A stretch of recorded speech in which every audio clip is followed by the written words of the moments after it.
സുഹൃത്തുക്കളെ, ഇപ്പോൾ ലോകത്തിലെ ഏറ്റവും വലിയ സമ്പന്നരും ശക്തരുമായി കണക്കാക്കപ്പെടുന്ന ആളുകൾ ഒത്തുചേരുന്ന ദാവോസ് സമ്മേളനം കഴിഞ്ഞു. അവിടെ ഏറ്റവും കൂടുതൽ ചർച്ചയായത് എന്താണെന്നാൽ നിർമ്മിത ബുദ്ധി അഥവാ AI. എല്ലാവർക്കും വലിയ ആവേശം. ഇതാണ് ഭാവി, ഇതാണ് മനുഷ്യചരിത്രത്തിലെ ഏറ്റവും വലിയ മുന്നേറ്റം എന്നൊക്കെയാണ് അവിടെയുള്ള കോടീശ്വരന്മാരുടെ വാക്കുകൾ. പക്ഷേ ഒരു ചോദ്യമുണ്ട്. ഒരു AI വരുമ്പോൾ സാധാരണ തൊഴിലാളികളുടെ ജോലി എന്താവും? ഈ ചോദ്യം അവിടെ ഉയർന്നു. പക്ഷേ ഉടൻ തന്നെ അത് ഒതുക്കിക്കളഞ്ഞു. ചിലർ പറഞ്ഞു AI കാരണം ചില ജോലികൾ പോകും, പക്ഷേ അതിൻ്റെ റിപ്പയർ, മെയിൻ്റനൻസ്, ടെക്നിക്കൽ ജോലികൾ കൊണ്ട് പുതിയ തൊഴിൽ വരും. ഇത് പൂർണ്ണമായും യാഥാർത്ഥ്യമില്ലാത്ത ഒരു വാദമാണ്. ഇവിടെയാണ് ഇലോൺ മസ്കിനെ പോലുള്ളവർ പോലും ഒരു കാര്യം തുറന്നു പറഞ്ഞത്. AI തൊഴിലില്ലാതാക്കും. അദ്ദേഹം ഒരു നിർദ്ദേശം വെച്ചു. AI ഉപയോഗിക്കലിൽ നിന്ന് നികുതി ഈടാക്കി ജോലി നഷ്ടപ്പെട്ടവരെ സഹായിക്കാം. പക്ഷെ പ്രശ്നം അവിടെ തീരുന്നില്ല. ഒരുപാട് ലളിതമായ ഒരു ഉദാഹരണം നോക്കൂ. ഒരു സ്ഥാപനത്തിൽ 100 പേർ ജോലി ചെയ്യുന്നു എന്ന് കരുതൂ. AI വന്നപ്പോൾ 50 പേരുടെ ജോലി പോയി. ഇപ്പോൾ ആ 50 പേർക്ക് സർക്കാർ അല്ലെങ്കിൽ കമ്പനി മുമ്പത്തെ പോലെ തന്നെ ശമ്പളം കൊടുത്താൽ ആകെ ശമ്പള ചെലവിൽ ഒരു കുറവില്ല. അപ്പോൾ മുതലാളി ചോദിക്കും, എനിക്ക് ലാഭം കൂടുന്നില്ലെങ്കിൽ ഞാൻ എന്തിന് AI കൊണ്ടുവരണം?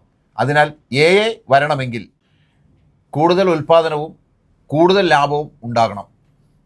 പക്ഷേ അതിൻ്റെ അർത്ഥം എന്താണ്? AI ഇല്ലായിരുന്നുവെങ്കിൽ ആ അധിക ഉൽപ്പാദനത്തിനായി പുതിയ ആളുകൾക്ക് ജോലി കിട്ടുമായിരുന്നു. അതിനി നടക്കില്ല. അവർക്ക് ജോലി കിട്ടാനുള്ള സാധ്യത തന്നെ നശിപ്പിക്കപ്പെടുന്നു. പക്ഷേ അവർ നേരിട്ട് പുറത്താക്കപ്പെട്ടവർ അല്ലാത്തതിനാൽ ഒരു നഷ്ടപരിഹാരവും അവർക്കില്ല. അവരും തൊഴിലില്ലായ്മയുടെ വേദന അനുഭവിക്കുന്നു.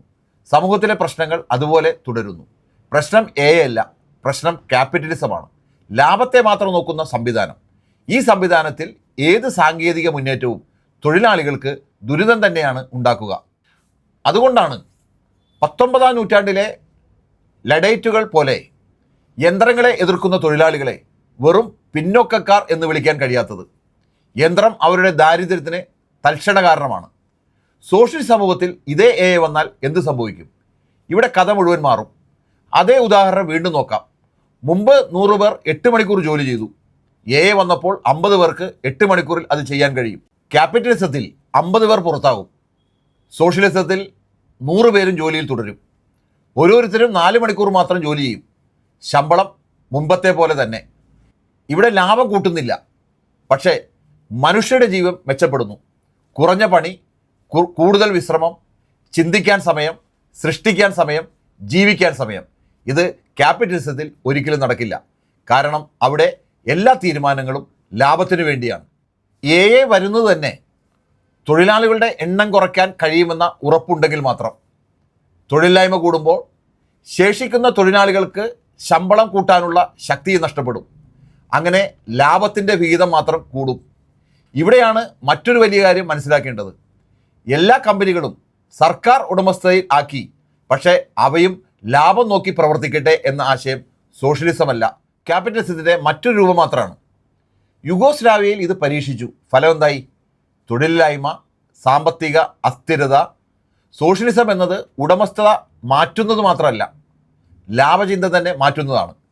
ഇവിടെ നിന്ന് ഒരു വലിയ സത്യം പുറത്തു വരുന്നു.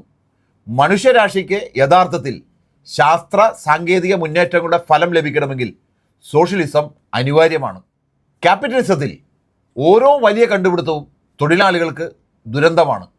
അതുകൊണ്ടാണ് മാർക്സ് പറഞ്ഞത്, ക്യാപിറ്റലിസം കൊല്ലപ്പെട്ടവരുടെ തലയോട്ടിയിൽ നിന്നുള്ള അമൃതം മാത്രം കുടിക്കുന്ന ഒരു ഭീകരദൈവം പോലെയാണെന്ന്. ഇന്ന് നമ്മൾ AI പോലുള്ള വലിയ മുന്നേറ്റങ്ങളുടെ വാതിലിൽ നിൽക്കുകയാണ്.